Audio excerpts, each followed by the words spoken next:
ನಾನು ಕೂಡ ಶಿವಮೊಗ್ಗದಲ್ಲಿದ್ದೀನಿ. ನನಗೂ ಕೂಡ ಮಾಧ್ಯಮದ ಮುಖಾಂತರನೇ ಪೂಜ್ಯ ತಂದೆಯವ್ರ ಮೇಲೆ ನಾನ್ ಬೆಲಬಲ್ ವಾರೆಂಟನ್ನು ಕೆಳಗಿನ ಕೋರ್ಟ್ ಇಶ್ಯೂ ಮಾಡಿದೆ ಅಂತಲೂ ಕೂಡ ಗೊತ್ತಾಯ್ತು ನನಗೆ. ಸುಮಾರು ಎರಡೂವರೆ ತಿಂಗಳು ಕೆಳಗೆ ಆದಂಥ ಕಂಪ್ಲೇಂಟು. ಇದರಲ್ಲಿ ಏನೂ ಕೂಡ ಸತ್ಯಾಸತ್ಯತೆ ಇಲ್ಲ. ಬಿ ರಿಪೋರ್ಟ್ ಹಾಕ್ಬೋದು. ಯಾಕೆಂದರೆ ಆ ಸಂತ್ರಸ್ತೆ ಸುಮಾರು 40-50 ಅಧಿಕಾರಿಗಳ ಮೇಲೆ, ರಾಜಕಾರಣಿಗಳ ಮೇಲೆ ಇದೇ ರೀತಿಯಂಥ ಕಂಪ್ಲೇಂಟ್ಗಳನ್ನು ಕೊಟ್ಟಿದ್ದಾರೆ. ಗೌರವಾನ್ವಿತ ಗೃಹ ಸಚಿವರೇ ಮಾನಸಿಕವಾಗಿ ತೊಂದರೆಯಿರುವಂಥ ಹೆಣ್ಮಗಳು ಕೃತ್ಯ ಅನ್ನೋ ರೀತಿಯಲ್ಲಿ ಮಾತಾಡಿದ್ರು. ಹಾಗೆ ಆ್ಯಸ್ ಯೂಶುವಲ್ ನಾವು ಕೂಡ ಇದ್ವಿ. ಆದರೆ ಚುನಾವಣೆ ನಂತರ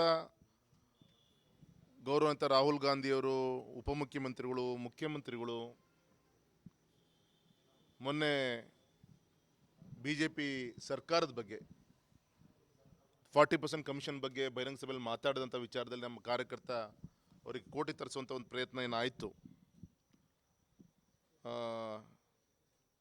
ಸೊ ಆ ದೃಷ್ಟಿಯಿಂದ ಅದಾದಮೇಲೆ ನನಗೂ ಗೊತ್ತು ಅಂತ ಗೌರವಾನ್ವಿತ ಕಾಂಗ್ರೆಸ್ ನಾಯಕರು ಹೇಳಿದಂಥ ಹೇಳಿಕೆಗೂ ಅದಾದಮೇಲೆ ನಡೀತಿರೋಂಥ ಘಟನೆಗೂ ಕೋಇನ್ಸಿಡೆನ್ಸ್ ಅನ್ನೋ ರೀತಿಯಲ್ಲಿ ಕಾಣ್ತಿರಲಿ. ಇದೇನೇ ಅವರ ರಾಜಕೀಯ ಇದು ಯಾವುದೂ ಕೂಡ ಪೂಜ್ಯ ತಂದೆಯವ್ರ ಬಗ್ಗೆ ಹಿಂದೆ ಸುಳ್ಳು ಭ್ರಷ್ಟಾಚಾರದ ಆರೋಪಗಳನ್ನು ಮಾಡಿ ಅವರಿಗೆ ಅಧಿಕಾರಿ ಸ್ಥಾನದಿಂದ ಇಳಿಸುವಂಥ ಪ್ರಯತ್ನ ಇರ್ಬೋದು.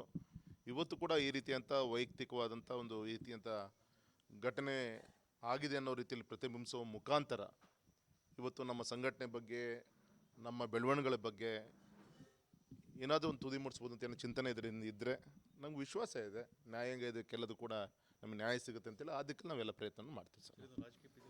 ಅದನ್ನೇ ನಾನು ಹೇಳಿದ್ದು. ಇದೆಲ್ಲಕ್ಕೂ ಬರೋದ್ರಲ್ಲಿ ನಾಳೆ ನಡೆದರೆ ಅದಕ್ಕೂ ಉತ್ತರ ಸಿಗುತ್ತೆ ನಾನು ಅಂದ್ಕೊಂಡಿದ್ದೀನಿ.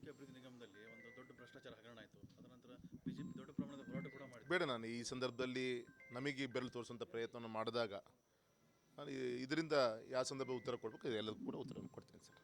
Thank you sir. Thank you.